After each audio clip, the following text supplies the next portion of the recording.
শীত শুরু হতে না হতেই খুশকির সমস্যা বেড়ে যাচ্ছে। চুল ঝাড়লেই সাদা সাদা ফ্লেক্স।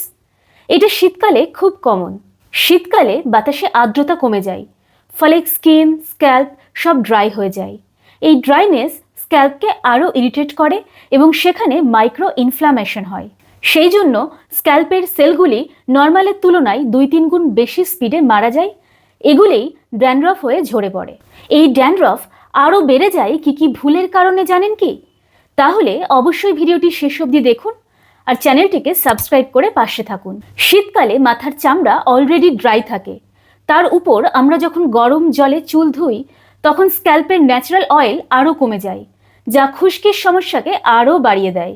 নিয়মিত স্নান না করলে, চুল না ধুলে, অনেকক্ষণ গরম টুপি পরে থাকলে স্ক্যাল্পে ডেড স্কিন, ঘাম এগুলো জমে ম্যালাসেজিয়া নামক এক ধরনের ফাঙ্গাল গ্রোথ বাড়িয়ে দেয়, যা খুশকির সমস্যাকে আরও ত্বরান্বিত করে। ড্যান্ড্রফ তাড়াতে কি স্টেপ নেবেন চলুন জেনে নিই। ড্রাইনেস কমাতে নারকেল তেল হালকা গরম করে 30 মিনিটের জন্য স্ক্যাল্পে লাগিয়ে রাখুন এবং তারপর মাইল্ড শ্যাম্পু দিয়ে ওয়াশ করে ফেলুন। সপ্তাহে অন্তত 2 বার অ্যান্টি ড্যান্ড্রফ শ্যাম্পু দিয়ে ভালো করে চুল পরিষ্কার করুন। যদি টুপি পরতেই হয় তাহলে অবশ্যই চেষ্টা করবেন ব্রেদেবল ম্যাটেরিয়াল ইউজ করতে। দিনে অন্তত 2-3 লিটার জল খান। শীতের জন্য জল খাওয়া কমিয়ে দিলে স্ক্যাল্পের ড্রাইনেস আরও বাড়বে, ফলে ড্যান্ড্রফের সমস্যা আরও বেড়ে যাবে।